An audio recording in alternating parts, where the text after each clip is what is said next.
pessoal do 7º ano, tudo bem com vocês?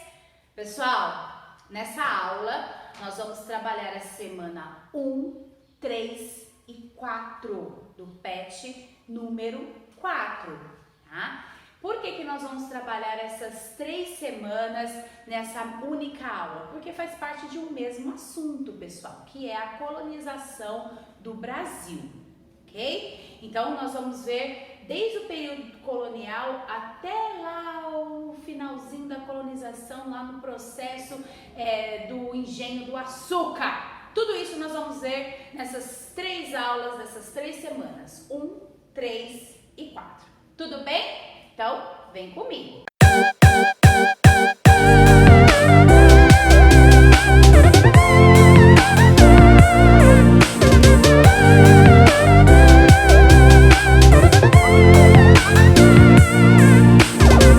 Vamos falar sobre a colonização do Brasil, né? Então, nós vimos que depois, lá no PET 3, né, na segunda semana, nós vimos que Portugal, ele se transformou numa nação, né?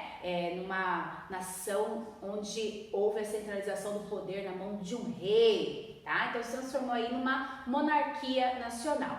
A partir do momento que Portugal se transformou nessa monarquia nacional, eles começaram a investir, né, como eu falei para vocês no finalzinho do vídeo, nas questões náuticas e começaram a viajar para fora da Europa em busca de novos continentes, tá? Então, os portugueses, eles vão colonizar especialmente a África e depois, mais tarde, eles vão chegar aqui no Brasil e também vão colonizar o nosso continente, ok?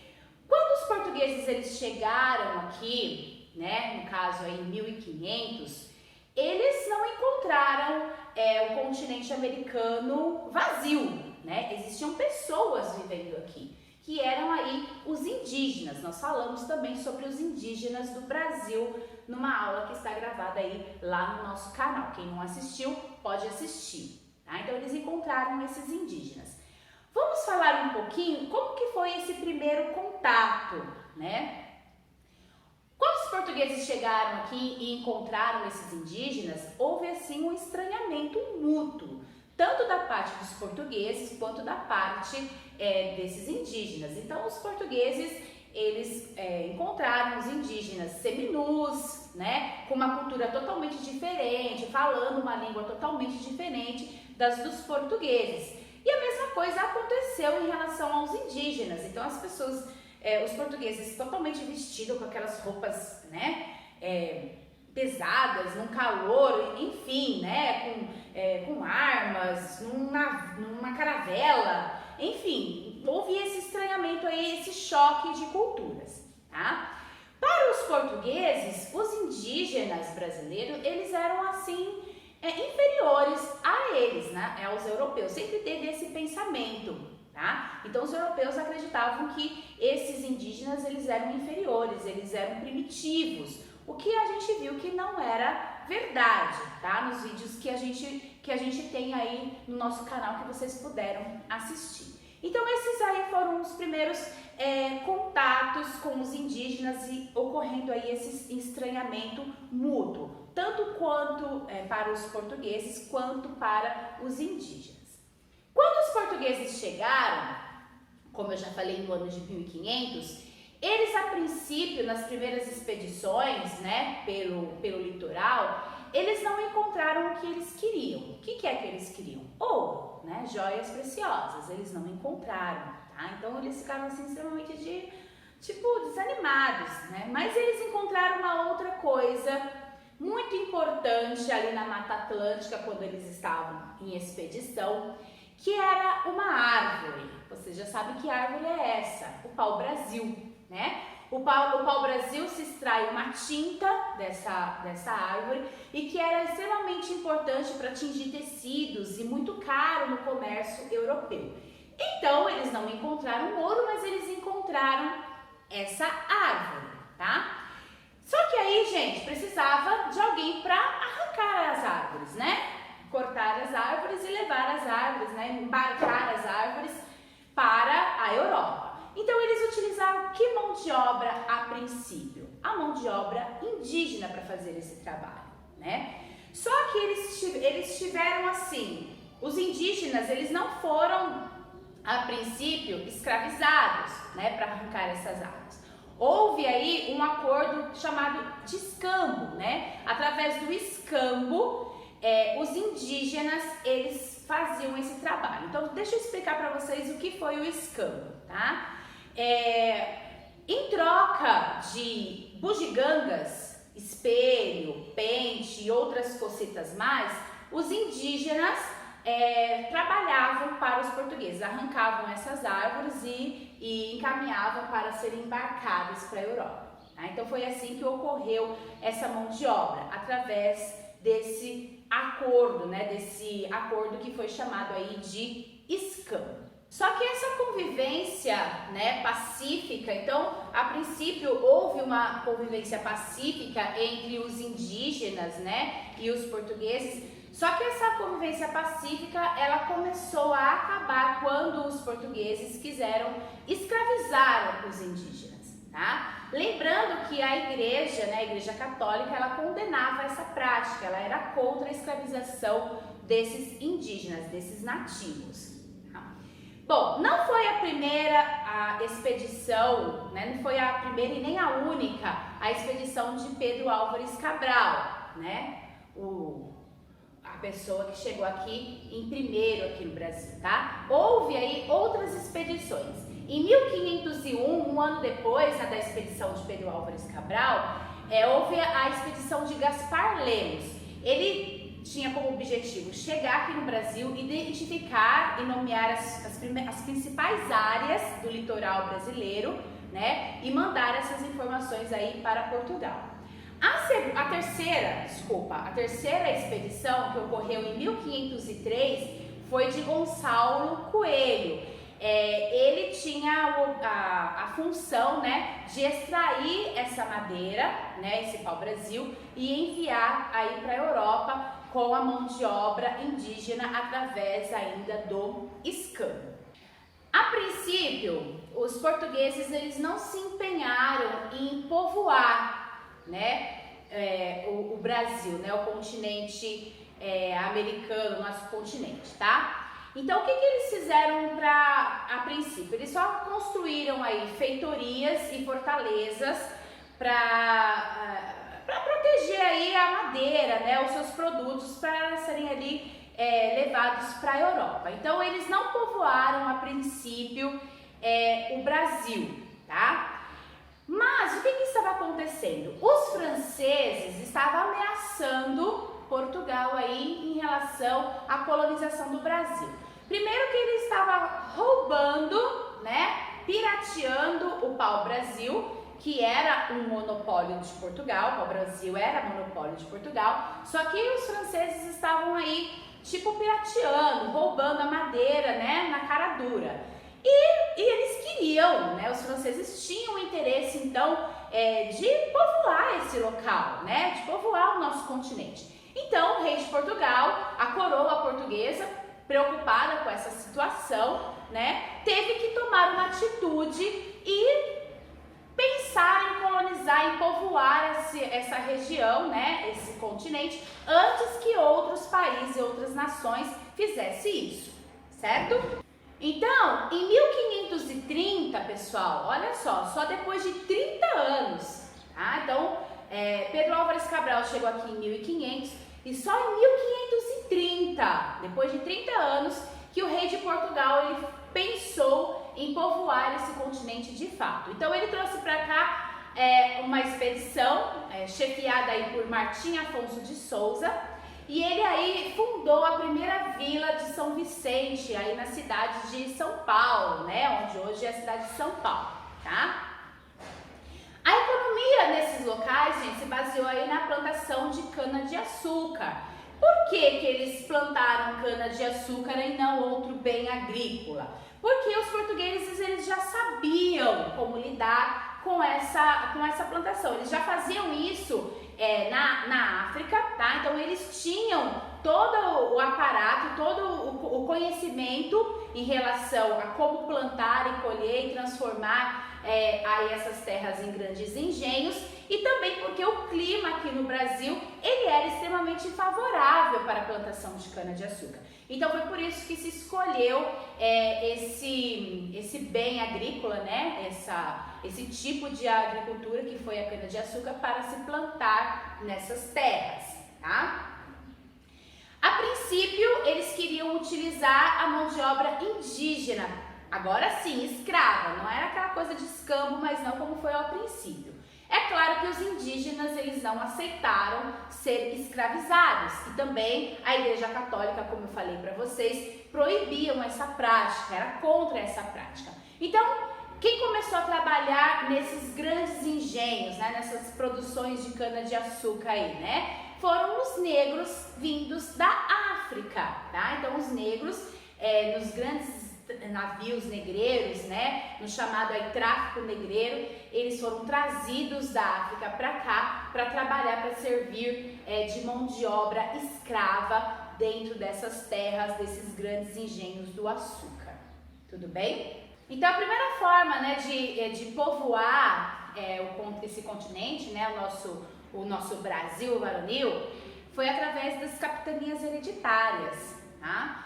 O que foram aí essas capitanias hereditárias? Então, a coroa portuguesa, ela dividiu, né, esse continente em 15 estreitas faixas de terras e doaram essas terras, essas faixas, a nobres de Portugal. Só que essa forma de povoamento, ela não deu muito certo. Por quê, gente? Porque o custo, né, para se instalar nessas terras era muito alto e não tinha ajuda da coroa portuguesa. Os nobres que receberam essas terras, né, essas faixas de terras, tinha que povoar, tinha que administrar com seus próprios custos, né, com o seu próprio dinheiro. A coroa portuguesa não ajudava essas pessoas. Fora que também teve a resistência dos indígenas em muitas áreas dessas regiões. Eles não queriam sair dali, tá? E a comunicação também com Portugal era muito difícil.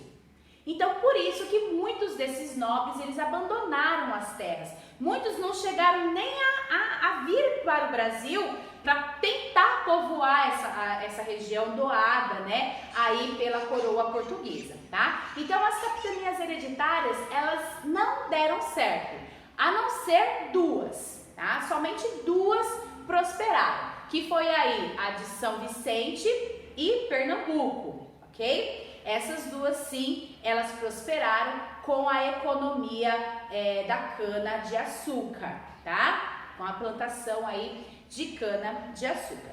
Então, em 1548, né, se implantou aqui no Brasil o primeiro governo geral, tá? Aqui no Brasil. As capitanias hereditárias não deram certo, então uma outra forma aí de tentar administrar essas terras foi implantando o primeiro governo geral, né? Um governo geral aqui no Brasil. Então, o primeiro governador geral foi o Tomé de Souza. Então, ele trouxe, né, junto com ele trouxe, né, vários funcionários e também soldados e padres para ajudar ele aí a administrar, no caso aí, o continente, né, o Brasil. Okay? Órgãos aí como as câmaras municipais, elas também foram instaladas aí nas vilas e cidades para tentar aí administrar essas regiões, tá? E também foram distribuídos aí cargos públicos para os nobres, tá? Então só os nobres receberam aí esses cargos públicos para ajudar esse governador geral a administrar essas regiões que foram aí povoadas, tá? E nos engenhos? Vamos falar um pouquinho desses engenhos do açúcar, né? Pra gente finalizar aí a nossa aula. Como que eles eram organizados? Para a produção do açúcar ter aí uma rápida dispersão, né?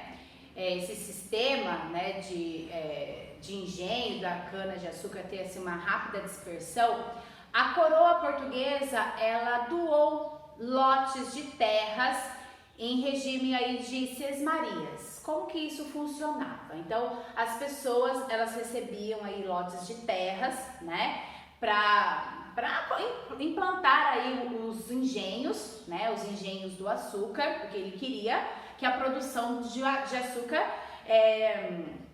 ocorresse mais rápido, né, tivesse uma dispersão aí mais rápido, essas mudas crescessem mais rápido, quanto mais mudas de açúcar, mais economicamente falando, Portugal ganharia. Então ele dividiu essas terras, ele distribuiu essas terras, só que essas pessoas que receberam essas terras tinham que pagar tipo um imposto aí para a coroa portuguesa. Então tanto os senhores de engenho, né, que receberam essas terras, quanto a coroa portuguesa lucraram com esse sistema aí de sesmarias, tá? As habitações no engenho, na grande maioria, as habitações, né, elas eram compostas aí pela casa grande, que era a casa dos senhores de engenho e a sua família, e a senzala, tá? A senzala era um local onde os negros, eles ficavam, né, depois de trabalhar, onde eles iam, na verdade, dormir, onde viviam aí esses negros. É claro que eram galpões, né, extremamente sujos, não tinha iluminação, não tinha higiene nenhuma ali, era insalubre viver dentro dessas senzalas, tá? Diferente aí da casa grande, que era um local bem iluminado, bem arejado, bem confortável. É claro, né? Vivia lá o senhor de engenho e as suas famílias, não podia ser diferente, ok? Bom, os processos aí do açúcar. Lembrando que quem trabalhava em todo esse processo eram os negros, tá? Então, primeiro, né, depois de ter plantado as mudas, né, primeiro se colhia a cana de açúcar, tá? Levava a cana de açúcar para a casa de moer, tá? Então lá eles moíam a cana para sair aquele caldo, tá? O caldo ele era levado então para as fornalhas, onde ele era cozido até virar aí um melaço, tá? Esse melaço ele era posto em formas de barro e deixado secar, né? Lá por 20 dias mais ou menos, esse melaço já estava seco, eles eram desenformados, né? E aí só então ensacados, né? E embarcados para Portugal. E todo esse trabalho, é claro, era feito aí pela mão de obra negra, escrava, que nós vimos que vieram lá da África, tá? Nesses engenhos também tinha os feitores. Então os feitores, eles controlavam os escravos, tá? Então esses feitores vigiavam os escravos. Vigiavam em que sentido? Se eles estavam fazendo serviço, né? E se estivesse molengando, eles iam lá e chibatavam os negros, tá? E também, se algum negro quisesse sair, fugir, né? Eles também tinham que estar de olho aí, porque perder um negro, gente, perder um escravo era muito custoso. Então, perder um escravo custava muito dinheiro para o senhor de engenho. Então, por isso que esses feitores não podiam deixar eles fugirem, ok? Havia também a resistência desses negros. Esses negros, eles não estavam gostando, né? Muitos não gostavam dessa situação. Quer dizer, acredito que nenhum, né, gostava dessa situação, tá? Então, de que forma que eles resistiam? Muitos se suicidaram, né, como forma de resistência, e outros conseguiram fugir, apesar dos feitores estarem de olho, né? Muitos conseguiram fugir para os chamados quilombolas. Tá? Então é dessa forma que os negros eles resistiram a essa escravidão, ok? Pessoal, espero que vocês tenham entendido essas 3 semanas, a semana 1, 3 e 4. Hora de responder os exercícios. Tudo que eu falei é resposta aí do PET, tá? Volume 4. E lá no grupo a gente se encontra, ok? Um grande beijo, tchau, tchau!